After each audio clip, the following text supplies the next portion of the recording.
Stephen A. Smith trying to hook up Paul Pierce with some game, some of that OG game, some of that broadcasting studio booth game, right? So he's like, Paul, you're better than this. So we know who Paul Pierce is, Boston Celtics legend himself, subject of controversy, once again inviting criticism for his erratic behavior on a live stream with former teammate Kevin Garnett during the NBA Finals. So Pierce, he appeared visibly hydrated. Let's just say that. You know, there is a hydrated look. It's me at every single LA Charger game, and it's Paul Pierce on every single IG Live or live stream. So he spoke about a female companion he hired from a Vegas website, allowing customers to rent a girlfriend for a day. That prompted, as you can see, an uncomfortable conversation, not with Emmanuel Acho, but with Kevin Garnett to cut him off. Kevin Garnett was like, PP, you know, it was one of those, you messing with the money, bro, like chill out. He tried to steer the car back to basketball. That car was already out of control. PP was in that zone. Let's talk through this. So a lot of people found his antics reminiscent of the last time we saw him on live acting like this, similar hydrated display. I don't like to say drunken because, you know, people thought I've been drunk before. I've never, ever failed a breathalyzer. But then people are like, why in the hell are you taking so many breathalyzers? No, point being, I have never, ever been legally drunk, but I be hydrated like a mug. So he live streamed a debaucherous poker game. That's what they call it in this article. With joints passed. Just light another joint. This ain't no rotation point. I don't know what he said in that second verse. Somebody in the comments, please tell me what the hell Be Real said, but it was banging. So ultimately, we know that that video cost him his job at ESPN/Disney, right?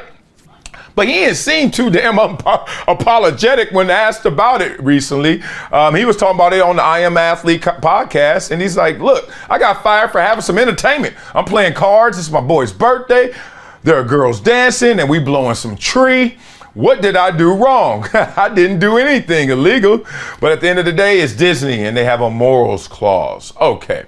Well, it's not just Disney that has a morals clause. I think Brinks TV got a morals clause. Like, I think I could work for Uber. I could work at the valet stand and they got a morals clause. Like, the point is, everybody got a morals clause. That's just one way to get up out something that you don't like from an employee. Pretty simple, right? So we got the Vegas incident now. We got Stephen A. Smith saying this. You may find it funny. I don't. I find it kind of sad, to be quite honest with you. That's that he said that's the bullshit that irritates the living hell out of me. Woo! So now they start talking about how it affected even Kevin Garnett in the moment and how it's just a bad look. Stephen A. Smith said that's his brother, his teammate, his friend. He ain't gonna say much on camera. I love to hear what he said to him off camera, because Kevin Garnett ain't one to tolerate that kind of nonsense. See, this is the problem, and this is where we cost ourselves as a community. Okay, you know I'm gonna push back on that, but we're gonna get to it. When we let stuff like this slide, like our community, basically trying to say black people, I'm sure he is. Like white people, like we don't see white people on TV drinking and hydrating and stuff. Okay, I digress. We're gonna talk about that in a sec. Like Pat McAfee ain't wearing a tank top, dropping F-bombs. I digress. Andrew Dice Clay didn't make a whole career of that. Oh, comedian. Brett Krishner out there. Like, y'all better stop. Okay, here we go. So let me keep going through this before I keep pushing back on this. So he said that there's certain stuff you can't do. Not when you're working in corporate America. Damn sure not when you're working for Disney.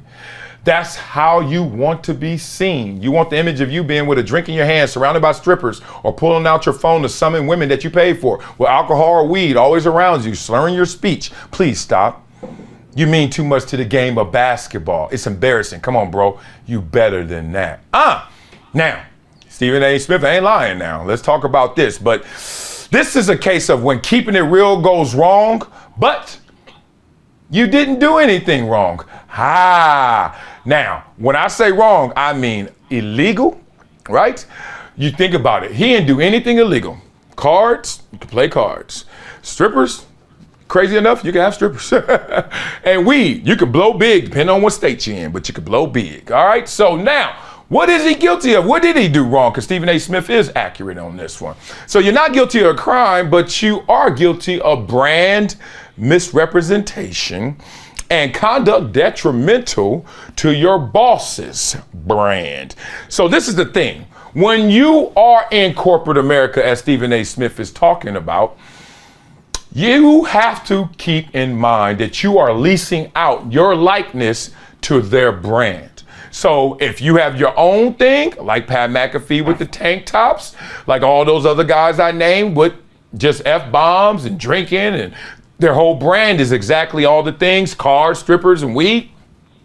You got to be independent, bruh. You cannot lease something that you need to be independent and own yourself, which includes a name, image, and likeness, which includes videos that's going to show that debauchery. So no need to apologize if you're going to own your own brand.